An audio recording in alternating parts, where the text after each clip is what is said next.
Hello everyone, welcome to Star IQ. Star IQ के इस video platform पे आप सभी का बहुत बहुत स्वागत है। आज हम 19 अगस्त 2021 के हरियाणा करंट अफेयर पढ़ने वाले हैं। अगर आप स्टार आईक्यू पे पहली बार आए हैं तो इस चैनल को सब्सक्राइब करना बिल्कुल मत भूलिएगा। और अगर आप मुझसे हर रोज पढ़ना चाहते हैं, मेरी वीडियो का नोटिफिकेशन देखना चाहते हैं, तो आप मेरा Telegram channel star IQ education जरूर ज्वाइन कीजिएगा। प्यारे बच्चों, अगर आप मुझसे अनअकैडमी पे पढ़ना चाहते हैं तो डिस्क्रिप्शन बॉक्स में दिए गए मेरे प्रोफाइल लिंक पे क्लिक कीजिएगा और मुझे अनअकैडमी पे ज्वाइन कीजिएगा। मेरी हर क्लास को फ्री में देखना चाहते हो तो मेरा अनलॉक कोड है स्टार आई क्यू। इस कोड का इस्तेमाल आप करना बिल्कुल मत भूलिएगा। आज रात की क्लास आपको मेरी अनअकैडमी पे 11:50 पे मिलेगी। आप लोग मुझे अनअकैडमी पे मिल सकते हैं, star I Q unlock code का इस्तेमाल कर सकते हैं। कोई कोर्स अगर आप अनअकैडमी पे परचेज करना चाहते हैं तो आप लोग मेरा अनलॉक कोड इस्तेमाल कीजिएगा। इससे आप लोगों को 10% इंस्टांट डिस्काउंट भी मिलेगा। चलिए, कल आपसे सवाल किया था, उसका सही जवाब क्या होगा कि हरियाणा में किस जिले में प्रोजेक्ट परिवर्तन की शुरुआत की गई है। इसका सही आंसर मैंने आपको गुरुग्राम बताया था। प्रोजेक्ट परिवर्तन, बेसिकली प्रोजेक्ट परिवर्तन का मतलब ये था कि डीजल के जो रिक्शा थे ना, उनकी जगह हरियाणा में 600 ई रिक्शा की शुरुआत की गई है हरियाणा के मुख्यमंत्री मनोहर लाल खट्टर के द्वारा। तो इस क्वेश्चन का सही आंसर डी था हमारा। आज का पहला क्वेश्चन क्या होगा? हरियाणा में घरों में सौर ऊर्जा लगाने पर कितने परसेंटेज सब्सिडी दी जाएगी? सोलर एनर्जी को बढ़ावा देने के लिए, क्लीन फ्यूल को बढ़ावा देने के लिए, रिन्यूएबल एनर्जी को बढ़ावा देने के लिए हरियाणा के अंदर सौर ऊर्जा लगाने पर जो है 20 और 40% दोनों ही सब्सिडी मिलेगी। यानी कि इस क्वेश्चन का डी वाला ऑप्शन जो है वो बिल्कुल ठीक रहेगा। सर कैसे? अगर आप लोग 3 किलोवाट तक का प्लांट लगाते हैं तो आप लोगों को 40% की सब्सिडी मिलेगी। अगर आप लोग 4 से 10 किलोवाट का जो है सिस्टम लेते हैं, सोलर सिस्टम, तो आपको 20% तक की सब्सिडी मिलेगी। एक क्वेश्चन एग्जाम में और भी बन सकता है कि ये जो सोलर सिस्टम पे सब्सिडी दे रहा है, ये हरियाणा की कौन सी बिजली निगम की कंपनी दे रही है? इस कंपनी का नाम है दक्षिण हरियाणा बिजली वितरण निगम, जिसको आप DHBVN कहते हैं। इसका हेडक्वार्टर हरियाणा के हिसार डिस्ट्रिक्ट में है। चलिए, आप मुझे बताइए इसकी स्थापना कौन से वर्ष में हुई थी, और दूसरी बात मुझे ये भी बताइए इसके वर्तमान में अध्यक्ष कौन है। दोनों बात कमेंट में लिखिएगा। इतने में आपको एक बात और बताता हूं कि जो सोलर सेल होते हैं, इनके अंदर फोटोवोल्टिक सेल्स का इस्तेमाल होता है, याद रखना। और पूरे भारत में सबसे बड़ा तैरता हुआ फ्लोटिंग सोलर प्लांट तेलंगाना के अंदर लगाया गया है रिसेंटली। अभी ये बात भी आप लोग याद रखिएगा, अप्रैल 2021 के अंदर वो लगाया गया था तेलंगाना के अंदर, पूरे भारत का तैरता हुआ सोलर प्लांट। एक्चुअली हमारे हरियाणा के गुरुग्राम के अंदर एक कंपनी है जिस कंपनी का नाम है renew power company. Renew power company का ही लक्ष्य है कि इस आने वाले साल 2050 तक जो है ना, सारी की सारी एनर्जी वो सोलर एनर्जी पे या रिन्यूएबल एनर्जी पे हम लोग ट्रांसफॉर्म हो जाएं। एक्चुअली मैं आपको अगर रेशियो अगर बताऊं तो वर्तमान में 69% का रेशियो है कि हम लोग कोल एनर्जी पे डिपेंड है, यानी कि कोयले वाली एनर्जी पे। और आपको ये बहुत अच्छे से पता है कि अगर हम लोग कोयले वाली एनर्जी को यूज करते हैं तो उससे कार्बन उत्सर्जन होता है, और कार्बन से आपको जाहिर सी बात है कि प्रदूषण पॉल्यूशन तो होगा ही। और कार्बन उत्सर्जन के मामले में चाइना अमेरिका को पीछे छोड़े तो तीसरे नंबर पे हमारा भारत ही आता है। वर्तमान में रिन्यूएबल एनर्जी का परसेंटेज केवल 11% है। हाइड्रो एनर्जी जो पन ऊर्जा या पानी वाली ऊर्जा है, उस पर भी हम लोग 11% ही डिपेंड है। तो रिन्यू पावर कंपनी ये चाहती है कि ये 11% का आंकड़ा जो है ये बदल के यहाँ आ जाए और ये वाला आंकड़ा यहाँ आ जाए, इंटरचेंज हो जाए, ताकि जो है रिन्यूएबल एनर्जी से प्रदूषण को बचाया जा सके। आने वाले साल 2029 में हरियाणा रोडवेज भी जो है वो कंप्लीट इलेक्ट्रिक हो जाएगी, ये याद रखना। जितने भी प्राइवेट व्हीकल है उनका भी लक्ष्य है साल 2024 तक गुरुग्राम के अंदर, फरीदाबाद के अंदर जितने भी ऑफिस है हरियाणा के, उन ऑफिस को जो है, उन ऑफिस में जो आपके प्राइवेट व्हीकल है के अलावा जितने भी गवर्नमेंट व्हीकल है, उन सभी पे क्या हो जाएगा, ये अनिवार्य नियम लागू कर दिया जाएगा कि इनको एक प्रकार से इलेक्ट्रिक व्हीकल के रूप में कन्वर्ट करना होगा। एक बात और बता देता हूं कि 4 जनवरी 2021 को हरियाणा के पंचकुला के अंदर जो है वो इलेक्ट्रिक चार्जिंग स्टेशन भी शुरू कर दिए गए। टोटल 500 इलेक्ट्रिक चार्जिंग स्टेशन बनाए जाएंगे हरियाणा में, हर 3 किलोमीटर पे बनाए जाएंगे। दुनिया का पहला इलेक्ट्रिक चार्जिंग स्टेशन नॉर्वे देश के अंदर जो है वो लॉन्च किया गया था, जिसकी कैपिटल ओस्लो है, जहां पे नोबेल पीस प्राइज भी दिया जाता है। तो सारी चीजें इंटरलिंक है एक दूसरे से, जो आप लोगों को याद रखनी है। रिन्यूएबल एनर्जी पे तो बिल्कुल ध्यान देना ही है। रिन्यू पावर कंपनी गुरुग्राम की है। सुमंत सिन्हा जो है इस कंपनी के वर्तमान में CEO है, ये बात भी आप याद कर सकते हैं। चलिए, अगले सवाल की ओर जाते हैं। तो हरियाणा सरकार ने अनैतिक प्रथाओं के लिए आमतौर पर किए जाने वाला एक शब्द है प्रयोग, जिस शब्द पे अभी रिसेंटली प्रतिबंध लगा दिया, रोक लगा दिया।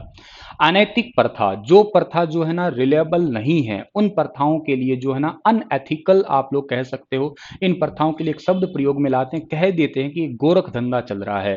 जैसे कोई आप बुरा काम कर रहे हैं, कोई अमल बेच रहा है, कोई अफीम बेच रहा है, तो आप कह भी देते हैं कि क्या गोरख धंधा चल रहा है। एक्चुअली इस शब्द पे अब प्रतिबंध लगा दिया है हरियाणा सरकार के द्वारा। सर ऐसा क्यों किया गया? इसके पीछे कारण है क्योंकि गुरु गोरखनाथ समुदाय से संबंधित या गुरु गोरखनाथ से संबंधित ये वर्ड है। गुरु गोरखनाथ एक महान संत थे और किसी भी राजभाषा भाषण या किसी भी संदर्भ में इस शब्द का प्रयोग उनके अनुयायियों की भावनाओं को आहत करना है, इसी करके इस शब्द को पूर्णतः रोक लगा दिया गया है हरियाणा के मुख्यमंत्री जी द्वारा। इसकी अभी हाल ही में घोषणा की गई है। इतनी ही बात आपको याद रखनी है। आर्ट एंड कल्चर को थोड़ा सा रिलेट कर रहा है ये सवाल, अच्छा सवाल था। हरियाणा के कितने पैरालंपिक खिलाड़ी ओलंपिक में भाग लेंगे? तो अभी रिसेंटली ओलंपिक हुआ है और ओलंपिक में हरियाणा के टोटल 30 खिलाड़ियों ने भाग लिया था। ये बात आप याद कर लीजिएगा, मतलब 30 खिलाड़ियों ने लिया। सर हमने 31 पढ़ा था, एक खिलाड़ी जो है डोपिंग टेस्ट के मामले में जो है वो एग्जिट हो चुके थे, तो टोटल 30 खिलाड़ी है और 30 खिलाड़ियों में से चुनिंदा खिलाड़ी है जो मेडल लेके आए, जिनमें से आप सभी को पता है नाम रवि कुमार है जो कि सिल्वर मेडलिस्ट रहे हैं नाहरी गांव के, बजरंग पूनिया खुदन गांव के झज्जर के जो कि रहे हैं ब्रॉन्ज मेडलिस्ट रहे हैं। और तीसरे तो आपको अच्छे से पता है पानीपत के, जिनका नाम नीरज चोपड़ा, जिन्हीं की वजह से जो है पानीपत का डाकघर लेटर बॉक्स भी गोल्ड कर दिया गया। और ऐसा भारतीय इतिहास में पहली बार हुआ है कि किसी डाकघर का लेटर बॉक्स रेड से सुनहरा यानी कि गोल्ड कर दिया गया हो। तो यही मेडल लेके आए हैं हरियाणा के तो लोग। पैरा ओलंपिक में कितने जा रहे हैं सर? तो पैरा ओलंपिक में टोटल जा रहे हैं 19, यानी कि सी ऑप्शन इसका ठीक रहेगा। सर कौन कौन जा रहे हैं? अमित साहब जा रहे हैं, ठीक है, अरविंद जा रहे हैं, अरुणा जा रही है, एकता जा रही है, जयदीप जा रहे हैं, टेकचंद जा रहे हैं, तरुण जा रहे हैं, दीपक जा रहे हैं, धर्मवीर जा रहे हैं, नवदीप जा रहे हैं। ये इंपॉर्टेंट है नवदीप, ठीक है, ये भाला फेंक के अंदर ही है, काफी अच्छे रिकॉर्ड्स हैं इनके, ऑलरेडी इनके पहले भी रिकॉर्ड है। इन्होंने 47-48 मीटर का रिकॉर्ड बना रखा है, खुद ही का रिकॉर्ड भी ब्रेक किया था इन्होंने। मनीष जा रहे हैं, योगेश है, रंजीत है और राजपाल सार जा रहे हैं, राहुल है, विनोद है, इसके अलावा सुमित है, हरविंदर है, ठीक है ना, सिंह राज है। ये लोग जो है टोक्यो ओलंपिक में जा रहे हैं, तो इस बात को आप लोग याद कर सकते हैं। टोक्यो पैरा ओलंपिक में जा रहे हैं ये वाले लोग। चलिए, 54 सदस्यीय दल है, उसमें से एक तिहाई हरियाणा के, एक तिहाई से भी ज्यादा है, 19 होनार जा रहे हैं। देखते हैं क्या होता है और क्या फाइनल जो है ना ये रिजल्ट लेके आते हैं। सर कब से कब तक हो गए? 24 अगस्त से 5 सितंबर तक ये वाले गेम होने वाले हैं। और टोक्यो कहाँ पे? बहुत अच्छे से पता है, जापान की राजधानी है टोक्यो। हिंदी में जापान कहिए, इंग्लिश में जापान कहिए। इसकी कैपिटल टोक्यो है, करेंसी येन है, प्रधानमंत्री योशिहिदे सुगा है। ये बात आपको यहाँ से याद रखनी है। अगला सवाल है कि मुख्यमंत्री ने अन्नपूर्णा उत्सव कार्यक्रम का शुभारंभ किस जिले में किया है? गरीबों को अनाज देने के लिए अन्नपूर्णा उत्सव की शुरुआत की गई है पंचकुला से, यानी कि ए ऑप्शन इसका सही रहेगा हमारा। गरीब कल्याण अन्न योजना है एक प्रकार की, जो 19 अगस्त से शुरू किया गया। इसमें मुख्य अतिथि राजनाथ सिंह से, जो कि रक्षा मंत्री है। अध्यक्षता मनोहर लाल ने की है। विशिष्ट अतिथि हरियाणा के छठे उप मुख्यमंत्री, जिनका नाम दुष्यंत चौटाला छठे उप मुख्यमंत्री है, पहले चांदराम थे जो कि हरियाणा के झज्जर से थे।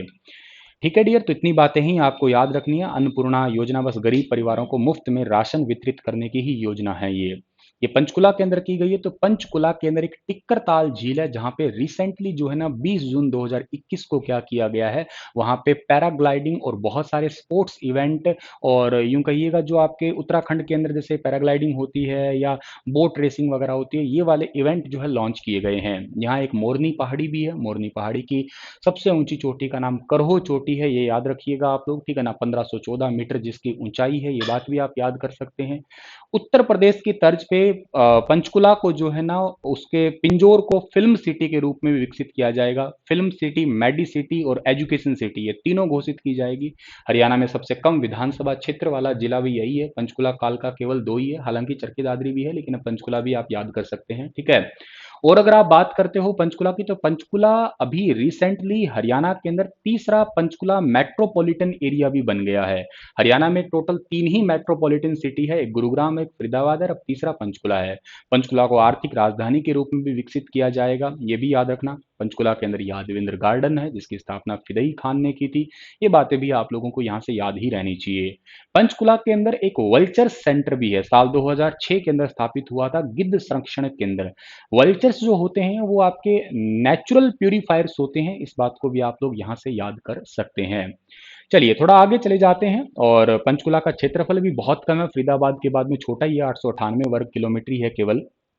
किस कंपनी ने ओलंपियन मीराबाई चानू को न्यूट्रीलाइट का ब्रांड एम्बेसडर नियुक्त किया है? न्यूट्रीलाइट का ब्रांड एम्बेसडर नियुक्त किया है एमवे इंडिया ने, यानी कि ए ऑप्शन इस सवाल का ठीक रहेगा, एमवे इंडिया ने। मीराबाई चानू आप सभी को बहुत अच्छे से पता है, 26 साल की है, वेट लिफ्टर है, इम्फाल मणिपुर की रहने वाली है।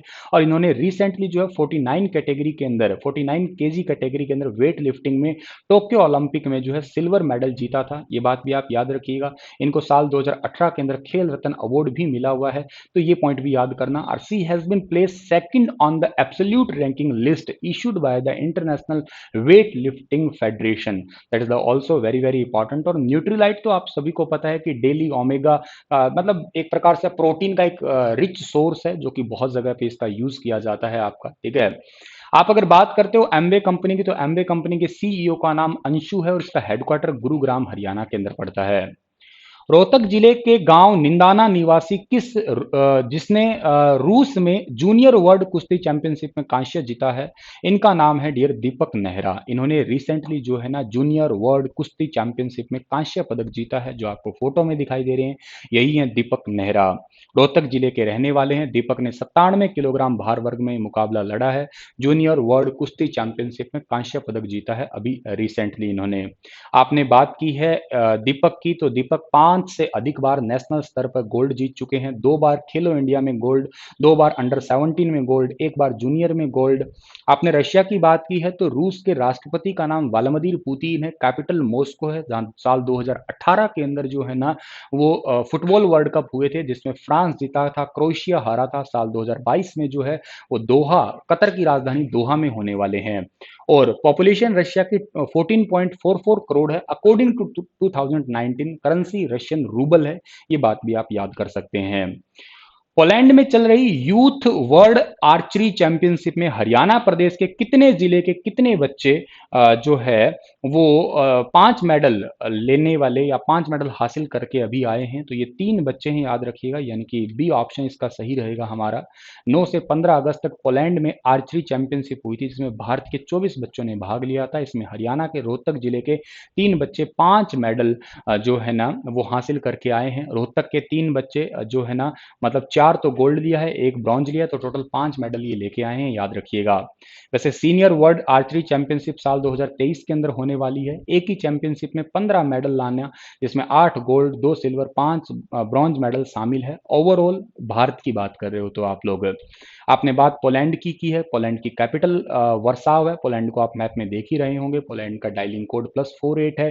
करेंसी पॉलिश जोलेटी है। राष्ट्रपति का नाम आंद्रेज डूडा है और यहाँ के पॉपुलेशन 3.8 करोड़ है, ये बात भी आप याद रखिएगा। चलिए इसी के साथ में इस लेक्चर को मैं समाप्त करता हूँ। आपके लिए एक सवाल है कि हरियाणा में कहाँ के बहादुर बेटे विकास खत्री को शौर्य चक्र मिलेगा? गुरुग्राम, बहादुरगढ़, सोनीपत, हिसार। बताइए इस सवाल के बारे में विस्तार से। कल फिर हाजिर होऊंगा लेटेस्ट अपडेट के साथ में, तब तक आप हंसते मुस्कुराते जरूर रहिएगा। इस पर्टिकुलर लेक्चर का आपको पीडीएफ फाइल चाहिए तो आप गूगल प्ले स्टोर से मेरी स्टार आईक्यू एप्लीकेशन को डाउनलोड करिएगा। वहां पे मेरे द्वारा पढ़ाए गए सभी लेक्चर्स का पीडीएफ फाइल आप लोगों को मिलेगा। स्टार आईक्यू चैनल पे पहली बार हो तो चैनल को सब्सक्राइब करिएगा, हंसते मुस्कुराते रहिएगा और हमारी क्लासेस को ज्वाइन जरूर करिएगा। Thank you so much.